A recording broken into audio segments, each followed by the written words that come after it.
Amar Patil. Today I would like to discuss few concepts of superposition of wave from your physics. I think topic number. Okay. So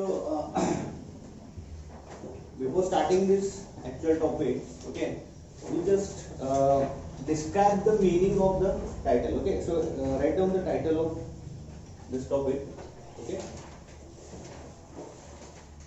थोडंसं मी तुम्हाला explain करतो what is the meaning of wave, superposition of wave. Okay, so you heard about wave. Okay, तर कुठल्या कुठल्या waves तुम्ही बघितले?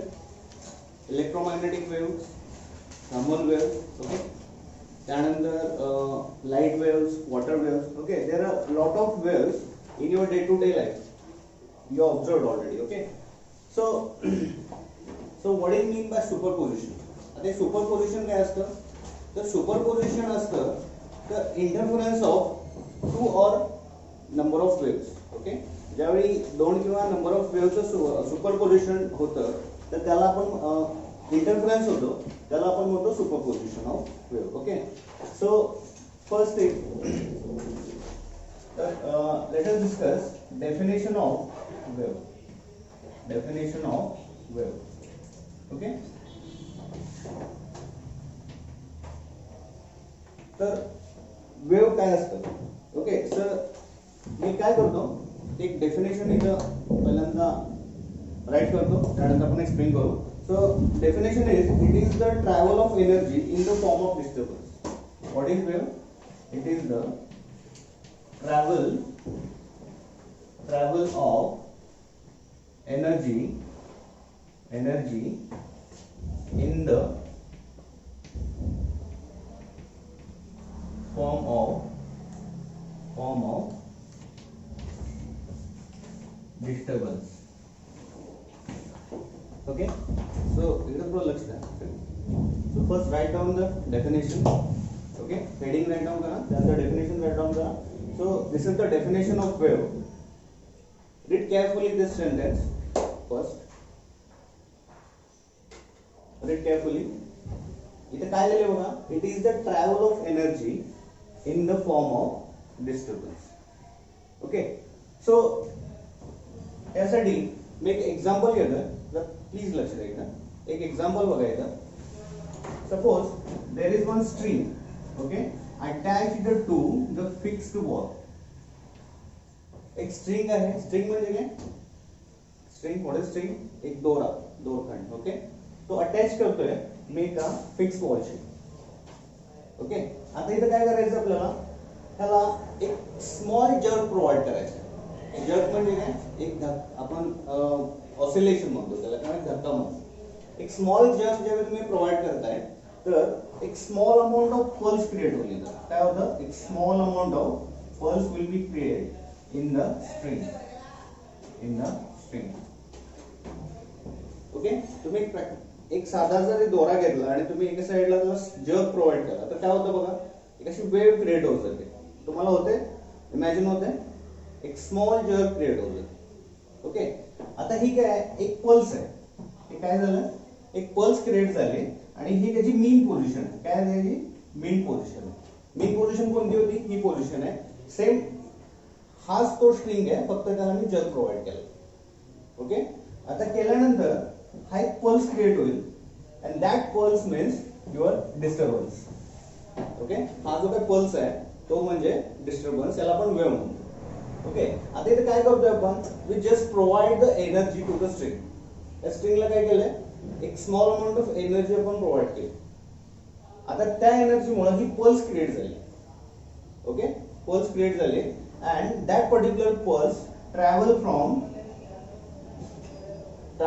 दिस end to this end. आता ही पल्स कशी ट्रॅव्हल करेल? त्या एंड पासून एंड पर्यंत अशी ट्रॅव्हल होत जाईल. Okay, in the direction of X axis. X ऍक्सिसच्या डायरेक्शन मध्ये ती ट्रॅव्हल करेल. ओके, आता आणखीन एक गोष्ट आहे, तुम्ही त्याला कुठल्या टाईपचा जर्क द्या त्याच्यावरती त्या शेप डिपेंड करेल. त्या पल्सचा काय करेल? शेप डिपेंड करेल. आता मी काय केलंय, एक स्मॉल अमाऊंट ऑफ जर्क दिलाय अपवर्ड डिरेक्शनला. काय केलं? एक small amount of jerk provide to the upward direction. आता मी जर हे दोन्ही साईडला जर्क दिला किंवा एक दोन्ही साईडला त्याला आपण काय म्हणतो ऑसिलेट केलं तर ही पल्स कशी दिसेल आपल्याला? ही पल्स एक जनरली अशी दिसेल आपल्याला. ही pulse, this pulse will be look like this. Okay. आता पहिल्यांदा काय केलं होतं मी? अपवर्ड डिरेक्शनला क्रिएट केलं होतं किंवा एक जग दिला होता. आता मी त्या दोन्ही डिरेक्शनला दिला तर ती पल्स अपवर्ड आणि डाऊनवर्ड डिरेक्शनला क्रिएट होईल. ओके. तुम्ही जिमला कोण जात असेल ते एक रोप असतो, त्या रोपला एक असा पोल असतो, त्या पोलला एक रोप असतो असा. ओके. आणि तो रोप जेव्हा आपण जग देतो ना दोन्ही डिरेक्शनला अशी पल्स क्रिएट होते बघा त्यामध्ये. ओके. तो तीच इथं कॉन्सेप्ट आहे. ओके. तो असा पल्स क्रिएट होते दोन्ही अपवर्ड डिरेक्शन ॲज वेल एज डाऊनवर्ड डिरेक्शन. ओके. आता इथं काय आपण ह्या गोष्टीला वेव्ह म्हणतो. आता ह्यामध्ये मी एक मीडियम घेतले, ती मीडियम आहे स्ट्रिंग दोरा. ओके. आता हे काय करतो मी आणखीन थोड्या वेगळ्या पद्धतीने एक्सप्लेन करतो. आता हा सेम स्ट्रिंग घेतो मी आणि fix to the vertical rigid ball. Okay. आता आपण कन्सिडर करूया त्याच्यावरचे 3 पार्टिकल्स कन्सिडर करू आपण. Particle A, particle B and particle C. Okay. 3 particles. There are number of particles on the string, but we just consider 3 particles. आपण फक्त 3 particle consider करायचे. त्यातला हा समजा ए पार्टिकल आहे, हा पार्टिकल बी आहे, हा पार्टिकल सी आहे. ओके. सिमिलर वे आपण याला जग प्रोव्हाइड करूया. जग प्रोव्हाइड केल्यानंतर एक पल्स क्रिएट होईल. ओके. पहिल्यांदा अशी एक पल्स क्रिएट होईल. समजा हा ए मॉलिक्युल्स आहे तो अपवर्ड डायरेक्शनला ट्रॅव्हल केलं तर अपवर्ड डायरेक्शनला ट्रॅव्हल केलं. ओके. आता ही पल्स काय होणार आहे? ही पल्स ट्रॅव्हल होत जाईल. पल्स ट्रॅव्हल होईल. कुठून ट्रॅव्हल होत जाईल? From this end to this end. आता ज्यावेळी ती पुढे ट्रॅव्हल होत जाईल ओके त्यावेळी हा जो काय ए पार्टिकल आहे सेम बी पार्टिकल सुद्धा ज्यावेळी ती बी पार्टिकल पर्यंत पोहोचेल ती पल्स त्यावेळी बी पार्टिकल कसा बिहेव करेल? जसं त्या ए पार्टिकलनं बिहेव केलं होतं तसं तो सेम रिपीट करेल. ओके. तो सेम रिपीट त्याची ह्यानं जी मोशन घेतली होती ती सेम मोशन हा बी पार्टिकल करेल. म्हणजे कसं बघा आता हा ए पासून पुढे आलोय आपण. ओके. ए पासून पुढे आल्यानंतर हा बी पार्टिकल सुद्धा सेम रिपीट करेल, सेम मोशन रिपीट करेल. ओके. Same motion repeat. आता परत पुढे गेल्यानंतर काय होईल? Same C. आता थर्ड केस मध्ये काय होईल बघा? Again C particle also repeat the same motion. मला काय म्हणायचंय ही तुमची जी काही पल्स आहे किंवा जी वेव्ह आहे ती ज्यावेळी तुम्ही जग प्रोव्हाइड करता ज्यावेळी तुम्ही एनर्जी सप्लाय करता ती सेम डिरेक्शनला सेम एम्प्लिट्यूड मध्ये ट्रॅव्हल करते. त्यातला ईच अँड एव्हरी पार्टिकल काय करतो? एकमेकाला रिपीट करतो. ओके. म्हणजे त्याचा एम्प्लिट्यूड असेल, त्याची फ्रिक्वेन्सी असेल, त्याचा टाइम पिरियड असेल तो सेम राहतो कुठपर्यंत? तुमच्या एंड पर्यंत. ओके. आता याच्या पुढे तर जाऊ शकणार नाही कारण ते एक रिजिड वॉल आहे, फिक्स वॉल आहे. याच्या पुढे तुमचं मीडियम अवेलेबल नाहीये. ओके. तर आपण परत या read carefully. It is a travel of energy. आता इथे काय होतंय? एनर्जी ट्रॅव्हल होते in the form of disturbance. कुठला disturbance? This is the disturbance. Okay. This is regarding definition of wave. So write down heading definition and draw this figure. तुम्हाला definition clear झाली? Any doubt? काय तुम्हाला doubt आहे का यामध्ये definition मध्ये? Okay. So next point. So types of waves.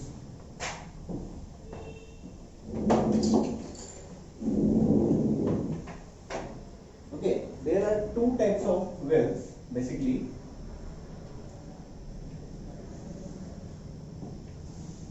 So first type is mechanical wave. And second one is non-mechanical wave. Non mechanical wave. What is the meaning of word of mechanical? Anybody tell me what is the word of meaning of mechanical? एखादी गोष्ट motion मध्ये असणे, okay, movement मध्ये, त्याला आपण generally mechanical हा word हे करतो. एखादी गोष्ट मोशन मध्ये असते, ठीक आहे. आता हे what is the mechanical wave? Simple concept आहे. So wave require medium for travel. Okay, तर ह्याच्या खाली असं लिहू शकतो आपण, wave which require medium to travel. Okay, wave की जी ट्रॅव्हल होण्यासाठी आपल्याला मीडियमची आवश्यकता असते. What is mean by medium? तर मीडियम म्हणजे एखादा मीन किंवा एखादा ज्यातून ते ट्रॅव्हल होणार आहे असं अशी गोष्ट. Okay, wave. आणि नॉन मेकॅनिकल मध्ये wave which do not require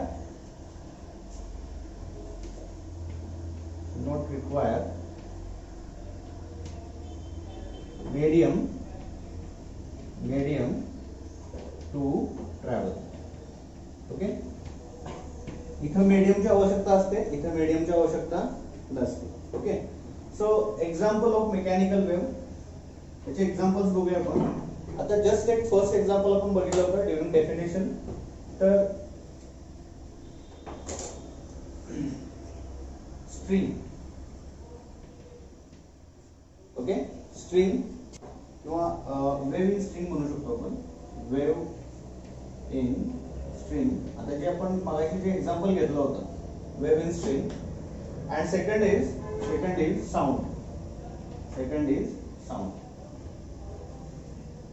okay, sound is also wave. Okay, ती ट्रॅव्हल होण्यासाठी कुठल्या मीडियम लागतं आपल्याला? एअर मीडियम लागतं. कुठल्या मीडियम लागतं? एअर. ओके, आता इथे बघा साऊंडचा एक्झॅक्टली फिनॉमिनन काय असतो. तर ज्यावेळी एखादा साऊंड डेव्हलप होतो, म्हणजे कसा डेव्हलप होतो, आता ह्या साऊंड वेव्हज आहेत. आता इथे कसं असतं, हे सगळे एअर मॉलिक्युल्स असतात.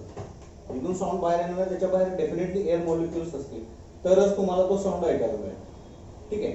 आता हा साऊंड क्रिएट होताना काय होतं, तर हे इथले जे एअर मॉलिक्युल्स आहेत ना, एअर मॉलिक्युल्स हे कॉम्प्रेस होतील ड्यू टू व्हायब्रेशन्स. काय होईल? कॉम्प्रेस होतील. कॉम्प्रेस झाल्यानंतर ते molecule strike on each other. काय होतील? Strikes on each other. After strike ते परत एकमेकापासून थोडे दूर जातील. ओके, हे सेम मॉलिक्युल. म्हणजे काय, हे ट्रॅव्हल होताना सगळा फिनॉमिनन होतं. लक्षात येते तुमच्या? पहिल्यांदा हे मॉलिक्युल्स साऊंड मुळे व्हायब्रेट झाले, एकमेकाला स्ट्राइक झाले. स्ट्राइक झाल्यानंतर ते परत एकमेकापासून दूर गेले त्याच्या लेयर्स. ओके, परत पुढच्या लेयर मध्ये ते परत स्ट्राइक झाले, असं कंटिन्युअस प्रोसेस होत जाते. आणि हा जो काय व्हॉइस आहे हा ट्रॅव्हल होत जातो टुवर्ड्स दिस डिरेक्शन. ओके, आता जिथं हे कॉम्प्रेस होतात त्याला कॉम्प्रेशन ऑफ मॉलिक्युल्स म्हणतो आपण. ओके, जे जिथे एकमेकांपासून दूर जातात त्याला रेअर फ्रॅक्शन म्हणायचं. काय म्हणायचं? Rare fraction. हे डिटेल आपण पुढे बघणार आहे. What is compression, what is rare fraction. Okay, in detail आपण पुढे बघणार आहे. पहिल्यांदा इथे काय होतं? Compression, rare fraction, again compression, again rare fraction, again compression. Okay, हे मॉलिक्युल्स कॉम्प्रेस होतील, रेअर फ्रॅक्शन होईल, कॉम्प्रेस होईल, रेअर फ्रॅक्शन होईल. अशा पद्धतीने हे ट्रॅव्हल होत जाईल आणि तुम्हाला व्हॉइस तुमच्या कानापर्यंत पोहोचेल. ओके, आता इथं कुठला मीडियम लागतं आपल्याला? कुठलं मीडियम लागतं? एअर मीडियम लागतं. ओके, कुठलं मीडियम लागतं? Air medium for travelling the voice.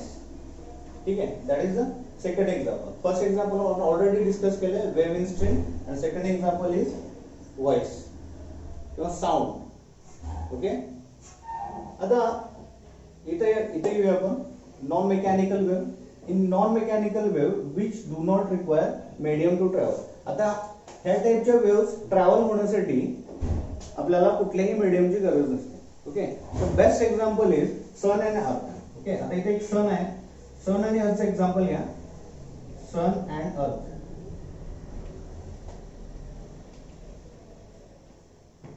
Okay. सन पासून अर्थ पर्यंत कुठल्या वेव्स येतात? Electromagnetic waves. ओके. इथं काय असतं? टोटली व्हॅक्यूम असतो. तरी सुद्धा काय होतं? ह्या ज्या इलेक्ट्रोमॅग्नेटिक वेव्स आहेत ते ट्रॅव्हल होतात. ओके. तर अशा टाईपच्या वेव्सना कुठल्याही मीडियमची आवश्यकता नसते. They do not require any type of medium.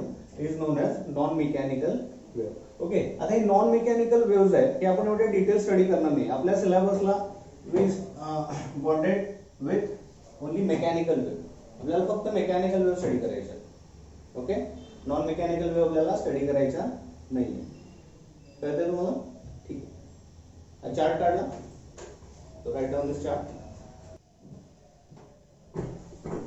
Okay. So again, mechanical wave have two types. Okay. हे झाले wave चे types. आता again mechanical wave having two types. Mechanical wave.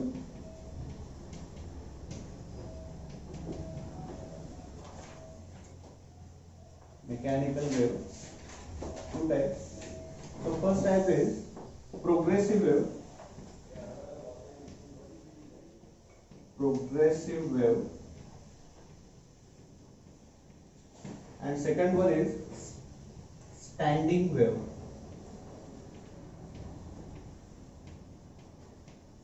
Standing wave.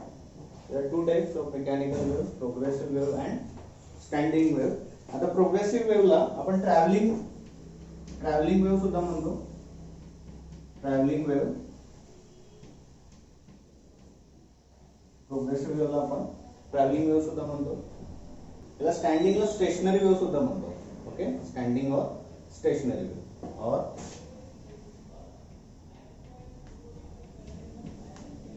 Stationery wave. Okay. So let us see progressive wave. So those waves are travel from one position to another position. Such type of waves are known as progressive wave. ज्या waves run होत असतात एका point पासून next point पर्यंत त्याला आपण काय म्हणतो? Progressive wave. आता आपण जे दोन एक्झाम्पल घेतले, एक साऊंडचा. साऊंड काय होतो? तो ट्रॅव्हल करतो from source to listener, from source to receiver. त्याच्या वेव्ह कशा करतात? ट्रॅव्हल करतात. एक सोर्स असतो साऊंडचा आणि दुसरा सोर्स असतो रिसिव्हर, जो रिसिव्हर असतो तो. ओके. ह्याच्यामध्ये काय होतं? ते ट्रॅव्हलिंग होतं. त्यामुळे ती कुठल्या टाईपची वेव्ह झाली? प्रोग्रेसिव्ह वेव्ह झाली. आता आपण स्ट्रिंगचं एक्झाम्पल घेतलं होतं. स्ट्रिंगला आपण जो मेकॅनिकल एनर्जी प्रोव्हाइड केली त्याच्यामुळे एक पल्स क्रिएट झाला. तो पल्स ट्रॅव्हल होतोय from one end to second end. Okay. Such type of waves are known as travelling waves. आता स्टेशनरी वेव्स काय असतात? तर मी तुम्हाला एक उद्या अॅनिमेशन दाखवतो स्टेशनरी वेव्हचं, तुम्हाला इमॅजिन होईल. तर स्टेशनरी वेव्ह मध्ये त्या वेव्ह तुम्हाला टोटली स्टँडिंग असतात. ओके. अशा काही रेजच्या वेव्ह असतात की ज्या स्टँडिंग असतात. मी तुम्हाला एक्झॅक्टली त्याचं अॅनिमेशन दाखवतो की तुमच्या लक्षात येईल काय असतं स्टँडिंग वेव्ह और स्टेशनरी वेव्ह. ओके. तर आता आपण प्रोग्रेसिव्ह वेव्हचे परत काही टाइप्स आहेत ते बघूया. प्रोग्रेसिव्ह वेव्ह मध्ये परत दोन टाइप्स आहेत. ओके. तर ट्रान्सव्हर्स वेव्ह आणि longitudinal wave. Okay. Again there are two types of progressive waves. त्यामध्ये फर्स्ट आहे transverse wave. Transverse wave and second is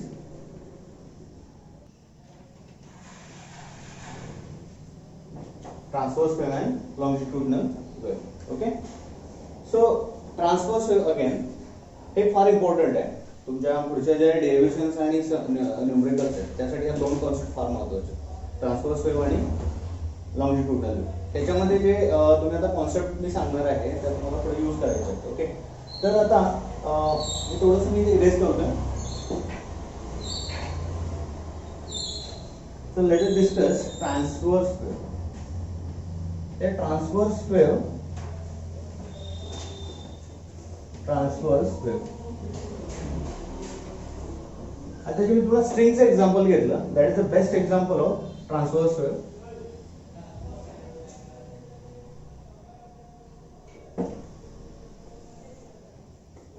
okay, हे मी एक फिगर मध्ये तुम्हाला दोन पल्स एक्झाम्पल साठी दाखवले का, ही पल्स ट्रान्सफर होत असते पुढे, इमॅजिन होते ना तुम्हाला. हे फक्त मी तुम्हाला याच्यासाठी दाखवले, त्याची एक पोझिशन, तुम्ही ही पोझिशन कुठेही दाखवू शकता, इथेही दाखवू शकता, इथेही दाखवू शकता, इथेही दाखवू शकता. आफ्टर ऑल काय होणार आहे, ही ट्रॅव्हल होणार आहे, that is the travelling wave और प्रोग्रेसिव्ह वेव्ह. ओके, हे फक्त मी दाखवलं या पोझिशनला, तुम्ही कुठल्याही पोझिशनला ती शो करू शकता स्ट्रिंगवर. ठीक आहे. आता इथं ट्रान्सव्हर्स वेव्ह मध्ये काय असतं, तर ही त्याची मीन पोझिशन आहे, मगाशी सांगितल्याप्रमाणे मीन पोझिशनच्या विथ रिस्पेक्ट त्याची मुवमेंट होते. ओके, आता हे जे काय मॅक्सिमम डिस्टन्स आहे, maximum distance travelled by the string particle. Okay, हे असतं, याला म्हणतो आपण जनरली अँप्लिट्यूड, याला काय म्हणतो आपण, अँप्लिट्यूड. आणि इथं सुद्धा हे आहे, हे सुद्धा आहे अँप्लिट्यूड, हे सुद्धा आहे अँप्लिट्यूड. ओके, आता हे जे काही पार्टिकलच्या मोशन्स आहेत ना, त्या कशा आहेत बघा.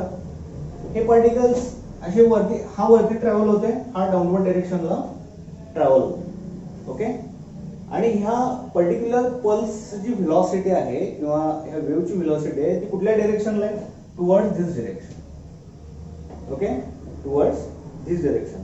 आता इथे एक महत्वाचा पॉइंट आहे, ही डायरेक्शन आणि तुमच्या पार्टिकलची डायरेक्शन कशा आहेत, त्या एकमेकाला परपेंडिक्युलर आहेत ना. पार्टिकल कसा मूव्ह होणार आहे, असा होणार आहे. व्हेलॉसिटी कशी आहे, अशी आहे. डायरेक्शन कशी आहे व्हेलॉसिटीची, ही व्हेलॉसिटी येऊन समजा कशी डायरेक्शन आहे त्याचं, ह्या साईडला डायरेक्शन आहे. सिमिलरली इकडे तसंच, ही पल्स इकडे डायरेक्शनला होणार आहे आणि हा येणारा पार्टिकल तो डाऊनवर्ड डायरेक्शनला येतो. त्यामुळे हे काय करतात, हे दोघे एकमेकाला काय परपेंडिक्युलर आहे. Okay, so transverse wave is the progressive wave. Okay, so in that case your direction of particle and direction of velocity is perpendicular to each other. आता हा हे जे वेक्टर्स आहेत ना, बेसिकली हा एक वेक्टर आहे आणि हा एक वेक्टर आहे, हे दोन वेक्टर काय आहेत, एकमेकाला परपेंडिक्युलर आहेत. समजतं तुम्हाला ट्रान्सव्हर्स वेव्ह काय असते. Okay, it is a progressive wave. Okay, आणि सेकंड टाइप आहे लॉंजिट्युडनल वेव्ह. आता लॉंजिट्युडनल वेव्ह मध्ये काय होतं, लॉंजिट्युडनल वेव्ह मध्ये साऊंड आहे, sound is a example of longitudinal wave. आता इथे काय होतं बघा, लॉंजिट्युडनल वेव्ह मध्ये ज्यावेळी तुमचा हा सोर्स मधून जे काही कंटेंट बाहेर येणार आहे, जो काही कंटेंट बाहेर येणार आहे, त्यावेळी काय होणार आहे, तुम्हाला माहिती सांगितलं मी, कॉम्प्रेशन आणि रेअरफॅक्शन या दोन गोष्टी घडणार आहेत तिथं. काय घडणार आहे, कॉम्प्रेशन अँड रेअरफॅक्शन. आता कॉम्प्रेशन काय होतं, ड्यू टू दिस साऊंड जे एअर मधले मॉलिक्युल्स आहेत ते व्हायब्रेट होणार. काय होणार आहे, व्हायब्रेट होणार. व्हायब्रेट झाल्यानंतर ते एकमेकावरती स्ट्राईक होते. स्ट्राईक झाल्यानंतर ते आफ्टर सम पिरियड ते थोडेसे सेपरेट होते. इथं कॉम्प्रेशन होईल, इथं रेअरफॅक्शन होईल. कॉम्प्रेशन होईल, रेअरफॅक्शन होईल. आता तुमचं जे काय व्हॉइसचे व्हेलॉसिटी आहे किंवा हे जे काय व्हॉइस आहे, कुठल्या डायरेक्शनला व्हेलॉसिटी आहे, दिस डायरेक्शन. ओके, आणि तुमचे मॉलिक्युल्स आहेत ते कुठल्या डायरेक्शनला ट्रॅव्हल करतात, सेम डायरेक्शन करतात ना. इकडे ह्या सेम डायरेक्शनला ते कॉम्प्रेशन आणि रेअरफॅक्शन करत इकडे ट्रॅव्हल करतात, इकडेच ट्रॅव्हल करतात हे सुद्धा मॉलिक्युल. म्हणजे ह्या केसमध्ये काय होते बघा, तुमचे मॉलिक्युल्स, एअर मॉलिक्युल्स जे व्हायब्रेट झाले ते आणि तुमची व्हेलॉसिटी काय आहेत, एकमेकाला पॅरलल आहे. काय पॅरलल आहे. या केसमध्ये काय होते, परपेंडिक्युलर होते. मॉलिक्युल्स कसे ट्रॅव्हल होत होते, मीन पोझिशन पासून वरती, व्हेलॉसिटी होती इकडं, इथं राईट अँगल ट्रायंगल व्हायचा, नॉट ट्रायंगल, इथं राईट अँगल 90 डिग्री अँगल व्हायचा, सॉरी. आणि इथं काय होतं, ते पॅरलली मूव्ह होते. ओके, ह्या टाईपच्या वेव्हजना काय म्हणायचं, लॉंजिट्युडनल प्रोग्रेसिव्ह वेव्ह. आणि ह्या टाईपच्या वेव्हजना काय म्हणायचं, ट्रान्सव्हर्स वेव्ह. ओके, समजलं तुम्हाला, दॅट इज द. आता काय करा, डेफिनेशन घ्या ट्रान्सव्हर्स वेव्हची, मी डिक्टेट करतोय. Transverse wave, vibration of particle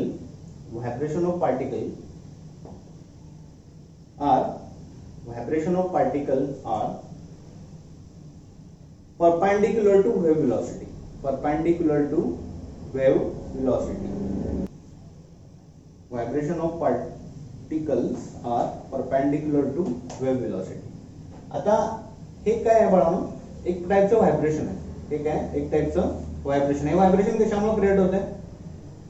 vibration कशामुळे क्रिएट होत आहे? तुम्ही इथं जी एनर्जी देणार आहे, त्याला जो ऑसिलेशन प्रोव्हाइड करणार आहे, जो जर्क प्रोव्हाइड करणार आहे, त्या जर्कमुळे त्या मॉलिक्युल्स मध्ये व्हायब्रेशन क्रिएट करते आणि त्याच्या मेन पोझिशन पासून ते ट्रॅव्हल करते due to this vibration. Okay, इथं काय होत आहे? इथं एअर मॉलिक्युल्स व्हायब्रेट होत आहेत. कशामुळं? त्या नॉइजमुळे. ओके, आणि हे व्हायब्रेशन तुम्हाला असं ट्रॅव्हल होते आणि हे मॉलिक्युल्स व्हायब्रेशनमुळे असे ट्रॅव्हल होते. ठीक आहे, मग ते डेफिनेशन तुमच्या लक्षात आले असेल. Vibration of particle perpendicular to velocity. ही जी काय व्हेलॉसिटी आहे तुमच्या वेव्हची, त्या वेव्हच्या व्हेलॉसिटीला हे पार्टिकल्स परपेंडिक्युलर आहे. ठीक आहे, नेक्स्ट घ्या longitudinal wave. Longitudinal wave, longitudinal wave. So vibration of particle are in the direction of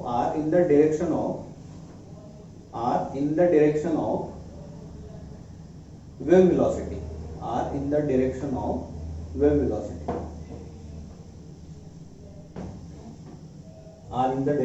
wave velocity. त्या वेव्ह व्हेलॉसिटीच्या डिरेक्शनला हे पार्टिकल्स मूव्ह करणार आहेत. आता हे पार्टिकल्स पण इकडे मूव्ह होते, वेव्ह व्हेलॉसिटी सुद्धा इकडे आहे. ओके, त्या सेम डिरेक्शनला दोघे मूव्ह करतात. That is the longitudinal wave. Okay, हे झाले त्याचे types. So second point is properties of progressive wave. Properties of progressive wave. Okay, झालं.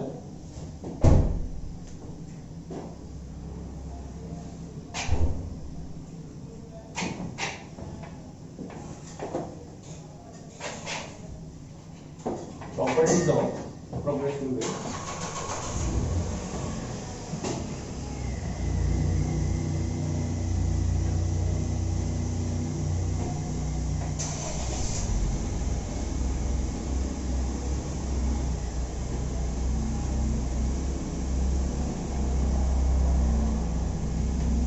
Properties of progressive wave. So write down first property. That the first property, write down each particle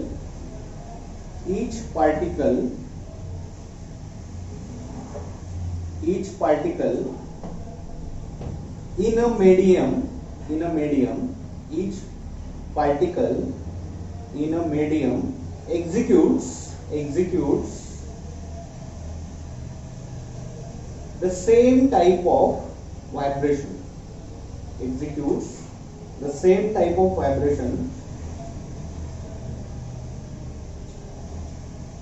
okay, एक paragraph करून खाली घ्या. Particle vibrate about their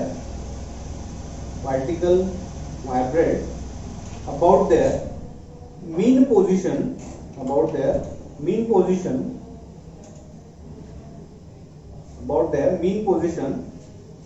performing simple harmonic motion.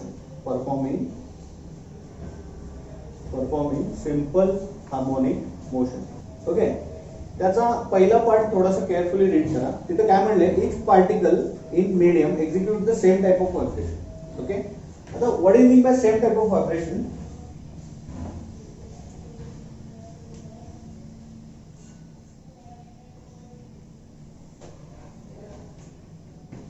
Okay, again there is one string which is connected to fixed wall.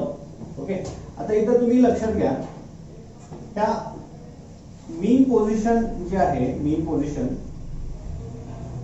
ज्यावेळी तुम्ही energy provide करताय त्यावेळी जो molecule आहे, समजा इथला एक मॉलिक्यूल तुम्ही कन्सिडर करा.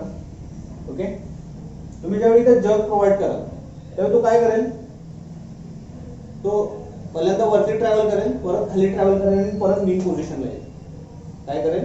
वरती ट्रॅव्हल करेल पहिल्यांदा, तो परत डाऊनवर्ड डायरेक्शनला ट्रॅव्हल करेल. इमॅजिन होतं तुम्हाला जर्क दिल्यानंतर काय होईल, तो travel upward direction, downward direction आणि अगेन मीन पोझिशन. सिमिलरली हा मॉलिक्यूल घ्या, पहिल्यांदा downward direction, upward direction, again mean position. समजते? प्रत्येक कुठलाही मॉलिक्यूल तुम्ही सिलेक्ट करा तुमच्या स्ट्रिंग वरचा, तो same type of vibration execute करेल. Same type of vibration execute करेल, upward direction, downward direction, again at mean position. तुम्ही जोपर्यंत त्याला जर्क देत राहा तोपर्यंत तो same molecule same vibration execute करेल. होते तुम्हाला इमॅजिन होते मी काय म्हणतोय? ठीक आहे. समजा हा एक मॉलिक्यूल आहे, तो वरती अपवर्ड डायरेक्शनला जाईल, अगेन डाऊनवर्ड डायरेक्शनला जाईल, अगेन मीन पोझिशनला येईल.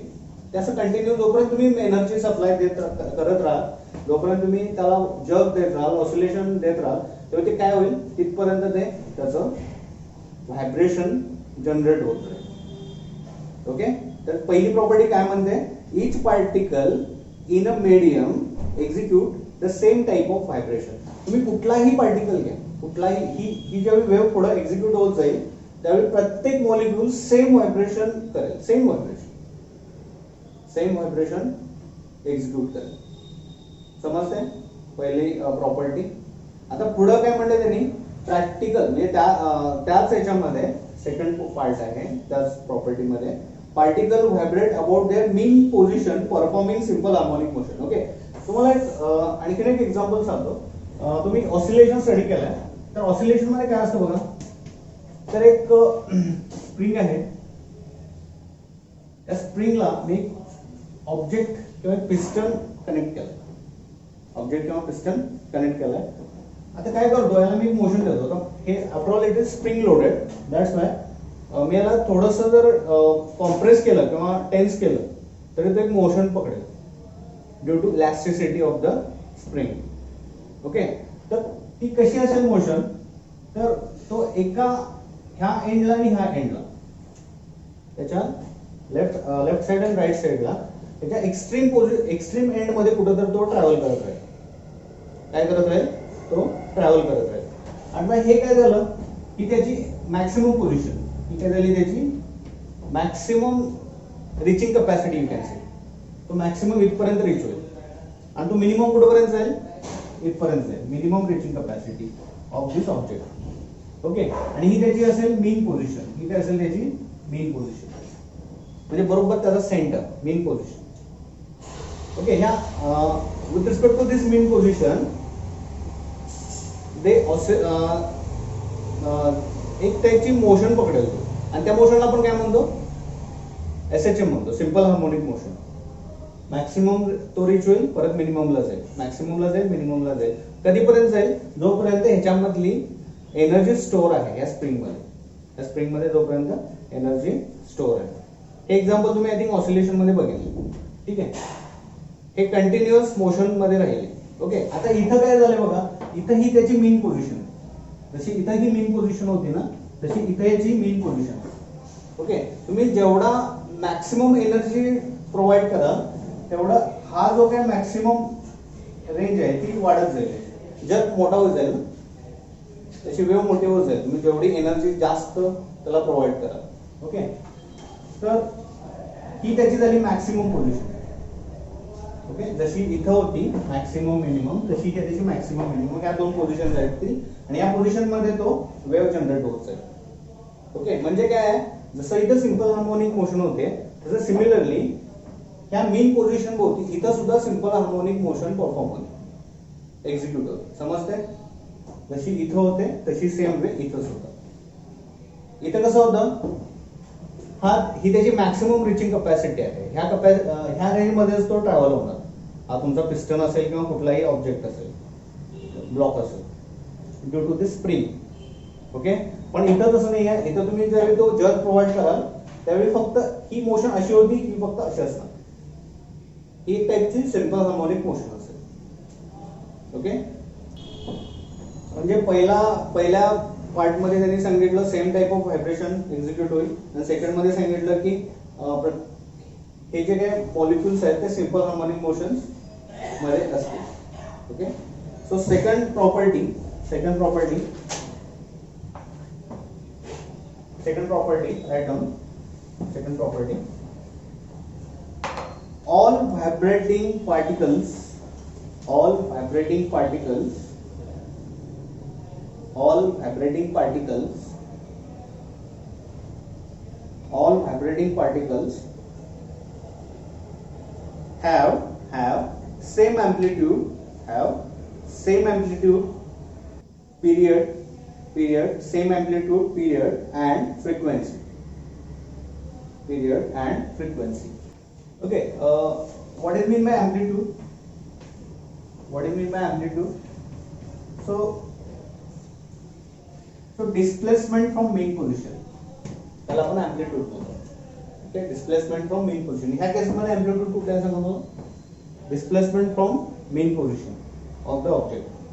या ऑब्जेक्ट पासून mean position पर्यंत पासून maximum position पर्यंतची displacement आहे, that is the your amplitude. Similarly इथं सुद्धा म्हणजे mean position पासून maximum मध्ये जी आहे displacement आहे त्याला आपण म्हणतो amplitude. ओके, ऑसिलेशन मध्ये तुम्ही इथं amplitude म्हणत होता, सिमिलरली इथं सुद्धा तीच amplitude. ओके, mean position पासून त्याचं डिस्प्लेसमेंट. ओके, त्यानंतर म्हटले त्यांनी same amplitude same period. What do you mean by period? Okay, तुमच्या एका ऑब्जेक्टला एक ऑसिलेशन कंप्लीट करण्यासाठी जो टाइम पिरियड लागतो तो, ओके, त्याला आपण पिरियड म्हणतो किंवा टाइम पिरियड म्हणतो. तो एक ऑसिलेशन कंप्लीट होण्यासाठी त्या पर्टिक्युलर पार्टिकलला किती टाइम लागतो, टाइम पिरियड लागतो. ओके, आणि third one is frequency. Frequency means काय?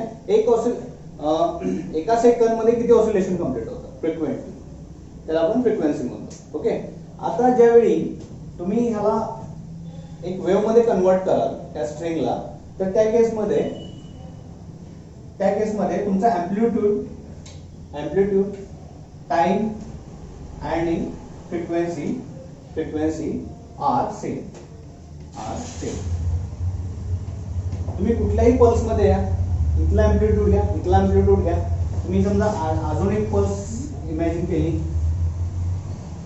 इथला अँप्लिट्यूड घ्या, इथला अँप्लिट्यूड घ्या, इथला टाइम पिरियड घ्या, ह्या मॉलिक्यूलचा टाइम पिरियड घ्या, ह्या मॉलिक्यूलचा टाइम पिरियड घ्या.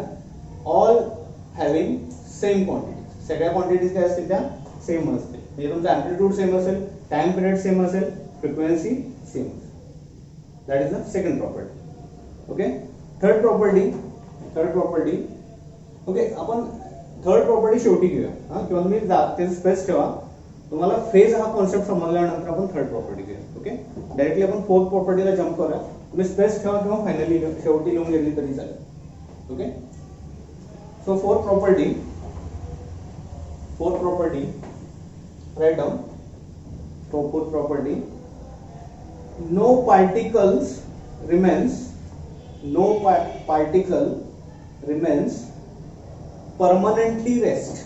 No particle remains permanently rest. Each particles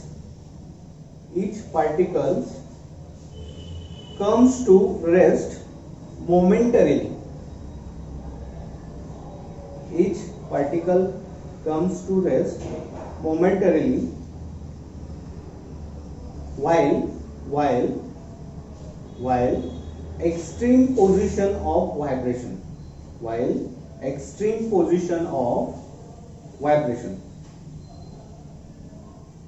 Okay, again we repeat करतोय. No particle remains permanently at rest. Each particle comes to rest momentarily while extreme position of vibration. Okay, ते व्यवस्थित वाचा जरा. तिथे काय म्हटलंय बघा, पहिल्या सेक्शन मध्ये म्हटलंय no particle remains permanently at rest. Okay, तुम्ही कुठल्याही टाईपची सिंपल हार्मोनिक मोशन घ्या, ही घ्या, ही घ्या. इथं तुम्ही एकदा याला एनर्जी प्रोव्हाइड केली तर कुठल्याही पोझिशनला कुठलाही मॉलिक्यूल पार्टिकल हा रेस्ट मध्ये नसणार आहे. ओके, रेस्ट मध्ये नसणार आहे, त्याची कंटिन्युअस मोशन होत असणार आहे. ओके, जोपर्यंत याच्यामधली एनर्जीचा इफेक्ट जात नाही तोपर्यंत each and every particles are in motion. समजलं का तुम्हाला? ओके, प्रत्येक पार्टिकल हा मोशन मध्ये असणार आहे. ठीक आहे, इथं सुद्धा बघा, जोपर्यंत ह्यामधली स्प्रिंग मधली स्टोर्ड एनर्जी जात नाही तोपर्यंत हा पार्टिकल किंवा हा ऑब्जेक्ट कंटिन्युअसली रेसिप्रोकेट होणार आहे, कंटिन्युअसली रेसिप्रोकेट होणार आहे. ओके, पण त्याच्या पुढे म्हटले त्यांनी, समजतं तुम्हाला, पुढे वाचा, each particle comes to rest momentarily. पण काय होतं, प्रत्येक पार्टिकल एका वेळी मोमेंटरीली रेस्ट मध्ये येतो. कुठं रेस्ट मध्ये येतो? त्याच्या एक्स्ट्रीम पोझिशनला. त्या डेफिनेशन मध्ये वाचा, त्याच्या एक्स्ट्रीम पोझिशनला तो रेस्ट मध्ये येतो. What is mean bye extreme position? आता ही त्याची एक्स्ट्रीम पोझिशन आहे. ह्या केस मध्ये बघा, ही त्याची एक्स्ट्रीम पोझिशन आहे. आता हा पिस्टन आहे तो रेसिप्रोकेट होऊन इथे येईल. ओके, इथं आल्यानंतर काही फ्रॅक्शन ऑफ सेकंड साठी तो स्टॉप होईल का नाही? काही फ्रॅक्शन ऑफ सेकंड साठी तो स्टॉप होईल, एकदम फ्रॅक्शन ऑफ सेकंड साठी, momentarily, very small time period मध्ये अगेन तो ट्रॅव्हल करायला लागतो. ओके, परत तुम्ही ह्या मॅक्सिमम इकडच्या मिनिमम पोझिशनला आला, ह्या एक्स्ट्रीम एंडला, तर परत काय होईल, तो अगेन स्टॉप होईल for very small period, fraction of second साठी. ओके, म्हणजे त्याच्या एक्स्ट्रीम पोझिशनला तो मोमेंटरीली स्टॉप होईल, मोमेंटरीली. ते त्यांनी सेकंड सेक्शन मध्ये सांगितलं. इथं आणि इथं तसंच इथं सुद्धा बघा, त्याच्या ह्या पोझिशनला आणि ह्या पोझिशनला तो याच्या पुढे जाणार आहे का? तो पार्टिकल याच्या पुढे ट्रॅव्हल होणार आहे का? त्याची नाही होणार आहे. तो इथं थांबेल, मोमेंटरीली स्टॉप होईल, परत खाली ट्रॅव्हल होईल. समजतंय? परत वरती ट्रॅव्हल होईल. म्हणजे त्याच्या एक्स्ट्रीम एंड्सना काय होतं, एक्स्ट्रीम एंड्सना तो मोमेंटरीली व्हेरी स्मॉल पिरियड साठी स्टॉप होतो. Okay, but at the middle position किंवा याला मीन पोझिशन म्हणतो आपण, या मीन पोझिशनला your speed of particle will be maximum. Okay, या पार्टिकलचं स्पीड असते ते मीन पोझिशनला काय असणार आहे? मॅक्सिमम असणार आहे. पण त्याच्या एक्स्ट्रीम पोझिशन्स मध्ये मोमेंटरीली झिरो असतो. समजते? That is the fourth property. Fifth property, हे फार जर तुम्ही पाहिजे असेल तर ही फिगर ड्रॉ करून घ्या. Okay, so write down fifth property. The particle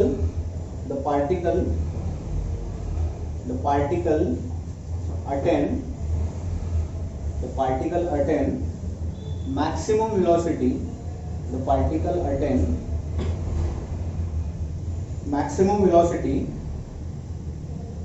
The particle attain maximum velocity when they pass through mean position. When they pass through mean position. Okay, मगाशी जे मी एक्सप्लेन केलं तेच आहे.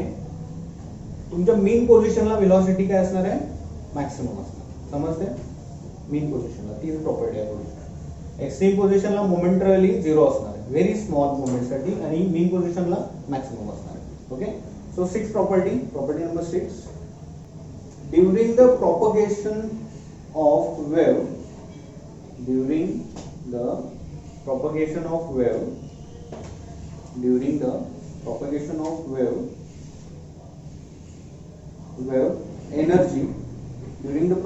of wave energy is transferred along wave.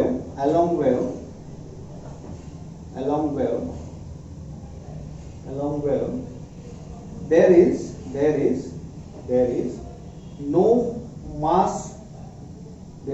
no mass transfer of matter. There is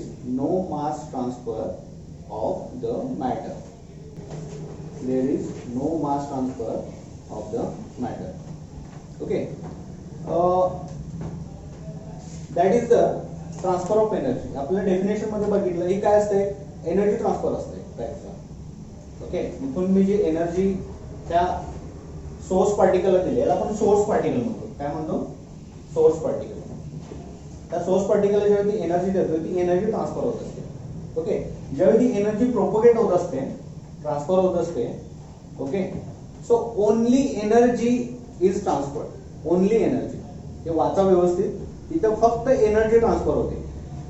okay, कुठल्याही टाईपचं मास transfer होत नाही. म्हणजे आता काय बघा, लक्ष द्या इकडं, हे जे काय पार्टिकल्स आहेत नाही, पार्टिकल्स, हे पार्टिकल्स ट्रॅव्हल होत नाहीत बघा, ते एकाच पोझिशनला ऑसिलेट होतात.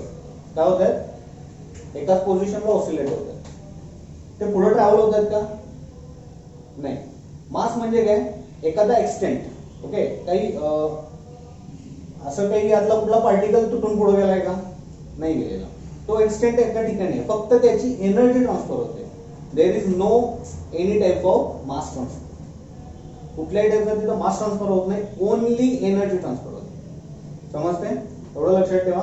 एनर्जी ट्रान्सफर होणार आहे, मास ट्रान्सफर होणार नाही. पार्टिकल ऍज इट इज त्याच ठिकाणी आहे, ते फक्त ऑसिलेट होणार आहे. ओके, किंवा ते फक्त पल्स मध्ये क्रिएट होणार आहे. There is no any type of mass transfer. Okay, in that case. ठीक आहे. नेक्स्ट प्रॉपर्टी झाली का? Next property, I think property number 7. The wave propagates through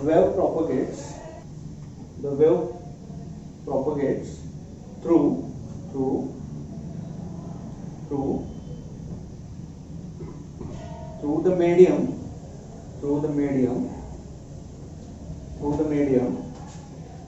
with certain velocity,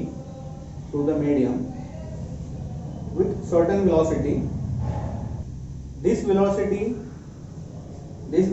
depends upon properties of the medium. आता ही जी काय wave propagate होणार आहे, या केस मध्ये जी काय वेव्ह प्रॉपगेट होणार आहे, ट्रॅव्हल होणार आहे, इकडे लक्ष द्या, ही वेव्ह ट्रॅव्हल होणार आहे. हे ट्रॅव्हल होताना एका सर्टन व्हेलॉसिटीनं ट्रॅव्हल होणार आहे. आणि जी काही व्हेलॉसिटी आहे ना, जी व्हेलॉसिटी आहे, ही व्हेलॉसिटी कशावरती डिपेंड करते? तर तुमच्या ज्या मीडियमच्या प्रॉपर्टीज वरती डिपेंड करते. ओके, आता कुठल्या टाइपच्या प्रॉपर्टीज असतात?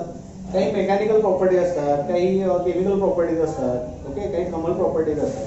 या वेगवेगळ्या प्रॉपर्टीज वरती डिपेंड करतं ह्याची व्हेलॉसिटी किती आहे. ओके, या वेव्हची व्हेलॉसिटी किती आहे. म्हणजे कसं, आता एक एक्झाम्पल सांगतो तुम्हाला. हा रेग्युलर स्ट्रिंग आहे. आज समजा मी इथं मोठा एक दोर लावला, आता व्हेलॉसिटी वाढेल का कमी होईल सांगा? काय होईल? जास्त वेटचा दोरखंड घेतला तर काय होईल? इथं व्हेलॉसिटी वाढेल का कमी होईल? कमी होईल. म्हणजे काय झालं, ही व्हेलॉसिटी कशावरती डिपेंड आहे? प्रॉपर्टीवरती डिपेंड आहे. कशाच्या? या मीडियमच्या प्रॉपर्टीवर. हे मीडियम आहे ना वेव्हचं. या वेव्ह, आता मी काय केलं, त्याची प्रॉपर्टी चेंज केली, म्हणजे त्याचं वेट चेंज केलं, वेट वाढवलं. Weight is the mechanical property. Weight वाढवल्यानंतर काय होणार? त्याच्या व्हेलॉसिटीवरती फरक पडतो. समजतं तुम्हाला? दुसरं एक्झाम्पल, व्हेलॉसिटी. आता व्हेलॉसिटी कशी असते? ती टेम्परेचरनुसार चेंज होते. ज्यावेळी तुमचं टेम्परेचर ड्रॉप होतं, व्हेलॉसिटी वाढते. ज्यावेळी साऊंडचं सांगतोय तुम्हाला, साऊंड व्हेलॉसिटी. ओके, आणि साऊंड व्हेलॉसिटी कमी कधी होते? ज्यावेळी तुमचं टेम्परेचर इन्क्रीज होतं, त्यावेळी साऊंड व्हेलॉसिटी कमी होते. ओके, हे म्हणजे काय? इन शॉर्ट, हे तुमच्या प्रॉपर्टीवरती डिपेंड करतं, त्या पर्टिक्युलर वेव्हची व्हेलॉसिटी किती आहे. हे वेव्हला व्हेलॉसिटी आहे. ओके, ती व्हेलॉसिटी तुमच्या ह्या डिफरंट प्रॉपर्टीज वरती डिपेंड करते. समजते? हा, next property.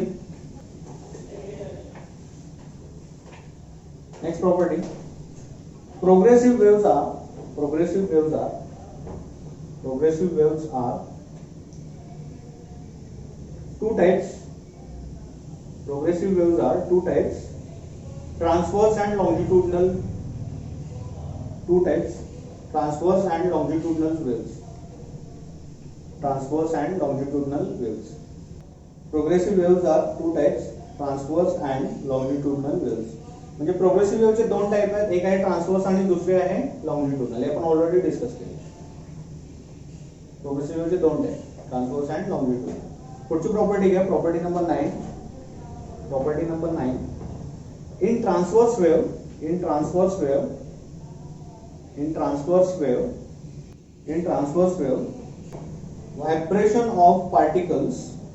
vibration of particles are perpendicular to direction of vibration of particles are perpendicular to the direction of propagation of wave. The transverse wave, vibration of particles are perpendicular to direction of propagation of wave. याचं vibration कसं होतं बघा मग? Vibration त्या डायरेक्शनला होतं पार्टिकलचं vibration.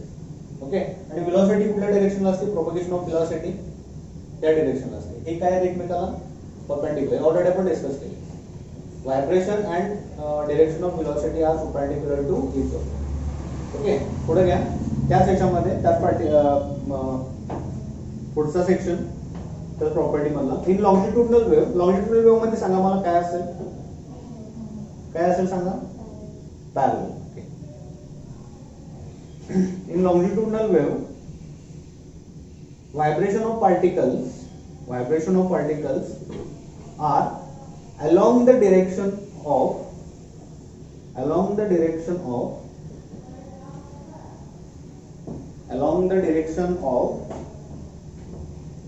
propagation of wave, म्हणजे काय? In short ते एकमेकाला पॅरलल आहेत. along the direction of propagation of waves. Okay, sound मध्ये मी तुम्हाला मगाशी कॉम्प्रेशन रेफ्रॅक्शनचं एक्झाम्पल सांगितलं. ते कसे आहेत बघा, मॉलिक्यूल सुद्धा ट्रॅव्हल होतात पॅरलली आणि तुमचे वेव्ह सुद्धा ट्रॅव्हल होतात पॅरलली. ओके, साऊंड कसं ट्रॅव्हल होते? ज्या डायरेक्शनला तुमचा साऊंड ट्रॅव्हल होणार आहे त्याच डायरेक्शनला तुमचे मॉलिक्यूल सुद्धा ट्रॅव्हल होणार आहे. They are parallel to each other. Okay, so आणखीन एक महत्वाची गोष्ट आहे, तर ह्या ज्या काही वेव्स क्रिएट होणार आहे त्या अप्पर पोर्शनला क्रेस्ट म्हणायचं. काय म्हणायचं? क्रेस्ट. ओके, आणि ह्याच्या डाऊनवर्ड जे काही पल्स क्रिएट होणार आहे त्याला ट्रफ म्हणायचं. काय म्हणायचं? ट्रफ. ओके, हे सुद्धा प्रॉपर्टी मधलं पोर्शन आहे. तर in a transverse wave crest and troughs are produced. हे नेहमी लक्षात ठेवा. वरच्याला म्हणायचं क्रेस्ट आणि खालच्याला ट्रफ्स. क्रेस्ट अँड ट्रफ्स ज्या आपण झिग व्हॅलीज असतात ना त्या type. Crest and troughs. Okay, पुढचे घ्या.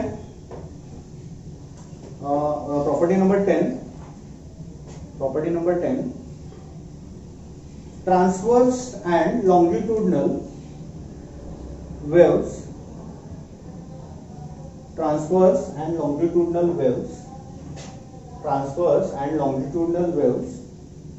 can propagate through solids.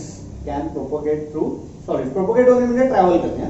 Propagate through solids. आता पॅराग्राफ करून खाली लिहा.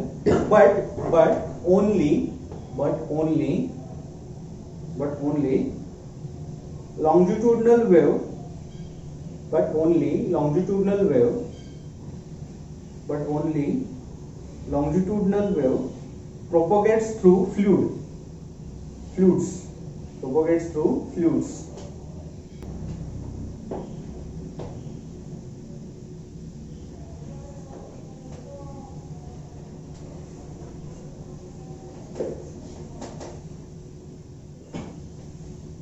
ओके, आता इथे दोन टाइपच्या वेव्हज आहेत बघा. ही आहे ट्रान्सव्हर्स वेव्ह आणि ही आहे लॉंजिट्युडनल वेव्ह. हे तुम्हाला क्लिअर आहे? आता ट्रान्सव्हर्स वेव्ह आणि लॉंजिट्युडनल वेव्ह काय होतात? दोन्ही तुमच्या सॉलिड मधून ट्रॅव्हल करू शकतात, प्रोपगेट होऊ शकतात. ओके, हे तुम्हाला क्लिअर आहे? म्हणजे हे काय, स्ट्रिंग काय, एक सॉलिड आहे पोर्शन. स्ट्रिंग काय, एक सॉलिड पोर्शन. त्या सॉलिड पोर्शन मधून ही एनर्जी प्रोपगेट होऊ शकते. ओके, आता व्हॉइस आता ह्या भिंतीच्या पलीकडे माझा आवाज जाऊ शकतो. ओके, दॅट मीन्स सॉलिड मधून व्हॉइस किंवा तुमचा साऊंड आहे तो ट्रॅव्हल करू शकतो. क्लिअर? हा पहिला पोर्शन आहे तुमच्या प्रॉपर्टीचा. सेकंड पोर्शन मध्ये काय म्हटलं त्यांनी? Only longitudinal wave can propagate through fluids. आता फ्लुइड म्हणजे काय? तर फ्लुइड म्हणजे वॉटर. हा कन्सेप्ट काढून टाका. फ्लुइड म्हणजे तुमचं एअर पण येऊ शकतं, फ्लुइड मध्ये वॉटर पण येऊ शकतं, फ्लुइड मध्ये केरोसिन पण येऊ शकतं. ज्याचे मॉलिक्युल्स लूज आहेत, ते फ्री टू ट्रॅव्हल आहेत, अशांना आपण फ्लुइड्स म्हणतो. एअर असेल, आणि सॉलिड मध्ये काय असतं, सगळे molecules bonded to each other असतात, कसे असतात, एकमेकाला बॉन्डेड असतात. पण फ्लुइड मध्ये कसं असतं, ते फ्री टू मूव्ह, ते कुठल्याही शेप मध्ये तो शेप ऑक्युपाय करू शकतो. पाणी आपण ग्लास मध्ये ओतलं ते ग्लासचा शेप घेतो, ओके, प्लेट मध्ये ओतलं प्लेटचा शेप घेतो, ओके, ते मॉलिक्युल्स फ्री टू मूव्ह असतात फ्लुइड्सचे. तसं एअरचं पण असतं. पण इन केस ऑफ सॉलिड मध्ये all molecules are bonded to each other. समजते? Okay. In that particular case, म्हणजे कुठल्या केसमध्ये तुमच्या लॉंजिट्युडनल याच्यामध्ये लॉंजिट्युडनल वेव्ह फक्त प्रोपगेट होऊ शकते फ्लुइड मधून. ओके. आता इथं एक्झाम्पल बघा की एअर काय, एअर एक फ्लुइड आहे, एअर काय एक फ्लुइड आहे. त्या फ्लुइड मधूनच हे तुमचं साऊंड आहे हे प्रोपगेट होऊ शकतं. साऊंड एनर्जी काय होते, प्रोपगेट होऊ शकते. ओके. पण तुमच्या ट्रान्सफर्स वेव्हला मीडियम लागतं, सॉलिड लागतं. ओके, सॉलिड मीडियम लागतं, सॉलिड मीडियम, तरच हे ट्रान्सफर एनर्जी ट्रान्सफर करू शकतो. समजते तुम्हाला? हे दोन्ही पण सॉलिड मध्ये ट्रान्सफर होतात, पण फ्लुइड मध्ये ट्रान्सफर होण्यासाठी फक्त आपल्याला साऊंड एनर्जी लागते. समजते? That is the property number 7. Okay. आता शेवट आपली राहिली होती थर्ड प्रॉपर्टी. काय, फोर्थ प्रॉपर्टी आणि थर्ड प्रॉपर्टी. थर्ड प्रॉपर्टी घ्या. आता तुम्हाला काही गोष्टी क्लिअर झाल्या. व्हायब्रेशन काय असतं आणि स्टेट ऑफ व्हायब्रेशन काय असतं. तर व्हायब्रेशन काय असतं, molecular vibration, molecular vibration along this direction and along this direction, त्याला आपण मॉलिक्युलर व्हायब्रेशन म्हणतो. हे तुम्हाला क्लिअर झाले, त्यामुळे आता तुम्हाला ही property clear. Okay. So write down the property number 3. The phase in bracket मध्ये लिहा पुढं, the phase in bracket that is state of vibration of particle, that is state of vibration of particle, that is state of vibration of particle changes from one particle to another particle, changes from one particle to another particle, changes from one particle to another particle. आता इथे जे काही vibrations आहेत, okay. आता हा एक molecule घेऊ आपण, एक कुठलाही मॉलिक्यूल किंवा एक कुठलाही मॉलिक्यूल सिलेक्ट करा. तो व्हायब्रेट होणार आहे. काय होणार आहे, तो वरच्या डिरेक्शनला जाईल पहिल्यांदा, परत मीन पोझिशनला येईल, परत डाऊनवर्ड डिरेक्शनला जाईल, परत मीन पोझिशनला येईल, वरती अपवर्ड डिरेक्शनला जाईल. ओके. तर हे काय असतं, हा असतो त्याचा फेज, या मॉलिक्यूलचा फेज आहे, त्याला एक फेज म्हणतात. ओके. आता या फेज मध्ये हा पार्टिकल काय करतो, change the state from one particle to another particle. हा पार्टिकल इथं असेल, त्यावेळी हा पार्टिकल इथं असेल, त्याची फेज इथं असेल. पुढे गेल्यानंतर ही फेज इथं येईल, हा पार्टिकल या पार्टिकलची फेज इथे येईल. म्हणजे काय होईल, तो फक्त फेज चेंज करत राहील ड्युरिंग व्हायब्रेशन. ओके. सो ह्या पोर्शनला आपण फेज म्हणतो, ह्या पोर्शनला काय म्हणतो, फेज म्हणतो. आता ही फेज कशी आहे बघा, हे अलॉंग दिस डायरेक्शन व्हायब्रेशन, याची फेज इकडे आहे. ओके. तर हे फक्त फेज चेंज करत राहतील particles. Okay. One to another like this. Okay. आता इथे तुमच्या प्रॉपर्टीज ओव्हर होतात. Okay. So next point is some definitions आहेत, काही डेफिनेशन्स आहेत त्या बघूया आपण, म्हणजे तुम्हाला न्यूमरिकल सॉल्व्ह करण्यासाठी यूज होतील.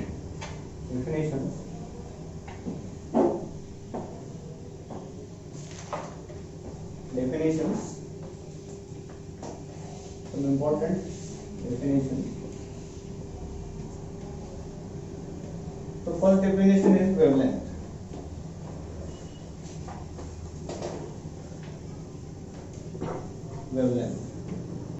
So write down definition first and then I will explain. Wavelength, it is the distance between two particles. It is a distance between two particles.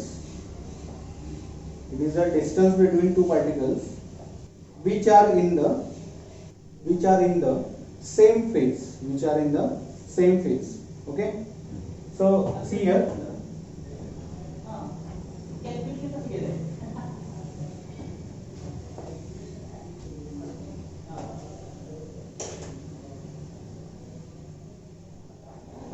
Okay, so read carefully again the sentence. It is the distance between two particles. Which are in the same phase. आता मी तुम्हाला काय सांगितलं, हा वरचा portion काय असतो, तो phase असतो. काय असतं, फेज. त्याची अपर फेज, लोअर फेज. ओके. आता ही एक फेज आहे, ही एक फेज आहे. त्याचा ह्या केसमध्ये इथे एक फेज असेल, पुढे एक फेज असेल. ओके. आता हा पार्टिकल तुम्ही सिलेक्ट करा ह्या फेज मधला, आणि ह्या सेम फेज मधला दुसरा पार्टिकल सिलेक्ट करा. ओके. या दोन पार्टिकल्स मध्ये जे डिस्टन्स असेल त्याला आपण वेव्हलेंथ म्हणतो. काय म्हणतो, वेव्हलेंथ. आणि वेव्हलेंथ डिनोटेड बाय लॅम्डा. कसं डिनोट करतात ती, lambda. Wavelength denoted by lambda. It is the distance between two consecutive points. Okay. In between one phase to another phase. या दोन फेज मध्ये जे आपण डिस्टन्स मेजर करतो त्याला आपण लॅम्डा म्हणतो किंवा वेव्हलेंथ म्हणतो. समजलं? ठीक. आता सेकंड आहे wave velocity. So second definition, wave velocity. Okay. आता व्हेलॉसिटी आपण कशी काढतो, कशी कॅल्क्युलेट करतो. व्हेलॉसिटी कॅल्क्युलेट करताना आपण displacement upon time. Velocity is ratio of displacement upon time. तुम्ही 11th मध्ये शिकलाय, displacement upon time, that is the velocity. Okay. आता इथे व्हेलॉसिटी डिस्प्लेसमेंट काय बघा, one point to another point displacement किती आहे, लॅम्डा आहे. So this is lambda and time is t. Okay. आणि हे जे काही टाइम पिरियड आहे, टाइम पिरियड हे कसं आपण मेजर करतो. टाइम पिरियड मेजर करण्यासाठी आपण वन अपॉन फ्रिक्वेन्सी कॅल्क्युलेट करतो. ओके. आता इथे बघा, वन अपॉन फ्रिक्वेन्सी. तर हे असे so frequency is equal to 1 upon T असे लिहू शकतो आपण. Frequency is equal to 1 upon T. आता इथं बघा, हे 1 अपॉन टी इंटू लॅम्डा. थोडंसं मी रिअरेंज केलं इक्वेशन. आता 1 अपॉन टी काय आपलं एन आहे. So N upon lambda. म्हणजे वेव्ह व्हेलॉसिटी कशी काय काढू शकतो आपण. Wave velocity it is the product of frequency and wavelength. अशी डेफिनेशन ही आधी लिहून घ्या. त्याची सगळं डेरिवेशन छोटंसं लिहून घ्या. ओके. परत सांगतो, velocity कशी फाइंड आउट करायची, displacement upon time. Okay. So displacement is the lambda upon time. Okay. But आपल्याला we have t is equal to 1 upon frequency. So we can rearrange n is equal to 1 upon t. Okay. So 1 upon t put here. So your equation becomes wavelength is equal to n upon n into lambda. Okay. आता याची definition कशी होणार आहे, wave velocity is the, खाली statement लिहायचं असं, wave velocity is the product of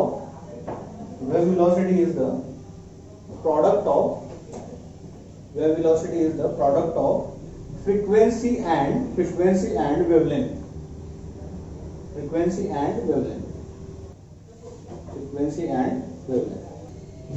Okay, so next point, equation of progressive wave.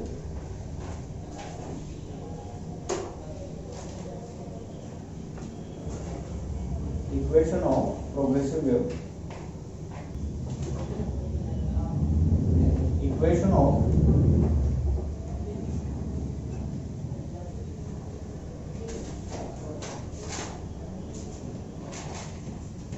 progressive wave. Okay.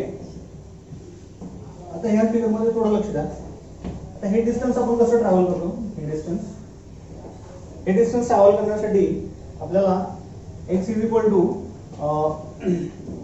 a sin omega t, हे equation तुम्हाला माहिती आहे. Okay. So distance measured from this end to this end, that is the starting distance. Okay. आता हे x काय घेतलं, along x direction आहे म्हणून हे डिस्टन्स. ठीक आहे. आता हे काय टाइपचं सिंपल हार्मोनिक मोशन आहे. काय सिंपल हार्मोनिक मोशन SHM आहे. ओके. सिमिलरली हे थोडंसं मी मागचा ऑसिलेशनचा रेफरन्स घेतो. सिमिलरली इथं बघा, इथं सुद्धा एक ऑसिलेशन, एक सिंपल हार्मोनिक मोशन प्रोड्यूस होते. ती कशी, कुठल्या डायरेक्शनला होते बघा. आता हे मॉलिक्युल्स असे व्हायब्रेट्स होतात, ओके, असे व्हायब्रेट होतात. आता हा जो काही स्टार्टिंगचा तुमचा जो काही पार्टिकल आहे त्याला सोर्स पार्टिकल म्हणतो. काय म्हणायचं? सोर्स पार्टिकल, की ज्या पार्टिकलला आपण एनर्जी सप्लाय करतो तो एक सोर्स पार्टिकल आहे. ओके, त्या सोर्स पार्टिकलचं डिस्टन्स मला काढायचं आहे. जसं इथलं स्टार्टिंगचं डिस्टन्स मी काढलं तर ते कसं काढणार मी? y is equal to a sin omega t. Similarly आता ह्या दोन कंपेअर करा तुम्ही, या दोन फिगर्स कंपेअर करा. ओके, आता हे स्टार्टिंग डिस्टन्स काढण्यासाठी तुम्ही ऑसिलेशन मध्ये बघितलंय तर हे एक्स डिस्टन्स काढण्यासाठी आपण काय करतो? a sin omega T. आता a काय आहे? एम्प्लिट्यूड आहे. Amplitude is the maximum vibration total तुमचं. ठीक आहे, आणि ओमेगा टी, ओमेगा कसा काढतो आपण? ओमेगा कसा काढतो? 2π/t. ओके, तर सिमिलरली इथलं मला डिस्टन्स काढण्यासाठी मी starting y is equal to a sin omega t वापरतो. हे डायरेक्ट बेसिक फॉर्म्युला आहे. ओके, आता मला काय करायचं आहे?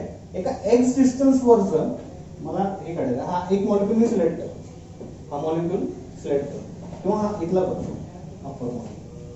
हा मॉलिक्यूल सिलेक्ट करतो. आता मला सांगितलं हे डिस्टन्स फाइंड आउट करा. हे डिस्टन्स फाइंड आउट करा. तर मग हे डिस्टन्स कुठे आहे बघा? इथून इथपर्यंत डिस्टन्स आहे. इथून इथपर्यंत डिस्टन्स आहे. ओके, आता हे डिस्टन्स समजा x आहे. काय? x आहे. आता इथे बघा हे मी y इज इक्वल टू म्हटले. y इज इक्वल टू का? कारण हे ट्रॅव्हलिंग कसे आहेत? अलॉंग y डिरेक्शन्स आहेत. त्यामुळे y इज इक्वल टू हे डिस्टन्स आहे. आणि हे जे डिस्टन्स आहे मी ह्या पार्टिकलचं मला कॅल्क्युलेट करायचं आहे डिस्टन्स फ्रॉम सोर्स एंड पासून.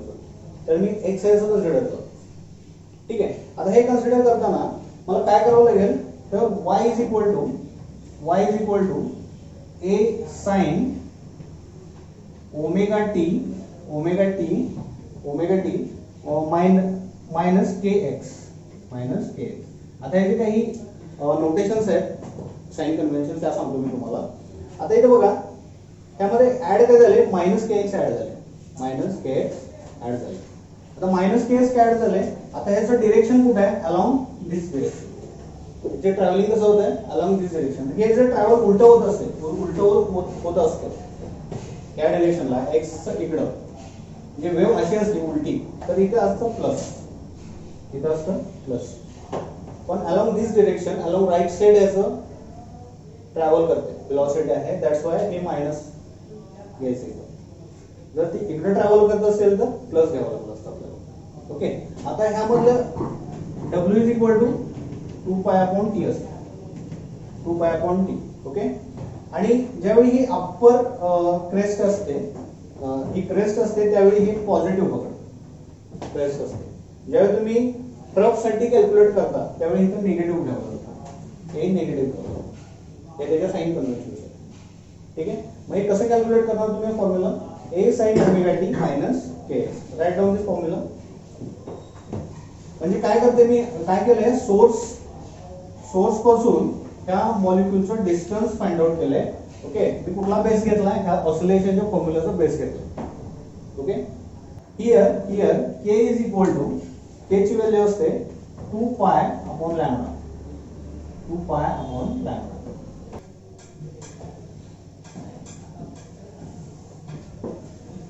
हा फॉर्म्युला लिहिला. चार्टच्या पुढे नोट द्या. Note, if wave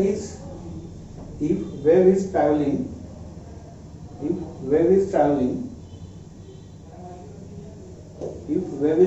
along positive x-axis, okay, what it mean? ही जी काही वेव्ह आहे पॉझिटिव्ह एक्स ऍक्सिस कडे ट्रॅव्हल करते, पॉझिटिव्ह एक्स ऍक्सिस कडे. त्यामुळे मी इथे कुठलं साइन पकडलंय? मायनस. ओके, खाली ना if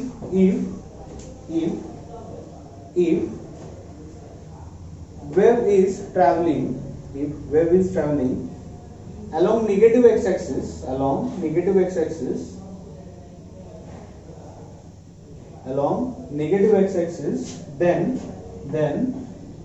then y is equal to a sin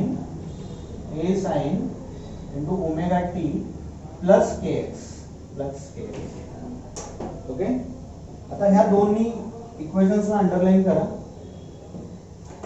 that is इथे काय म्हणा general equation general equation okay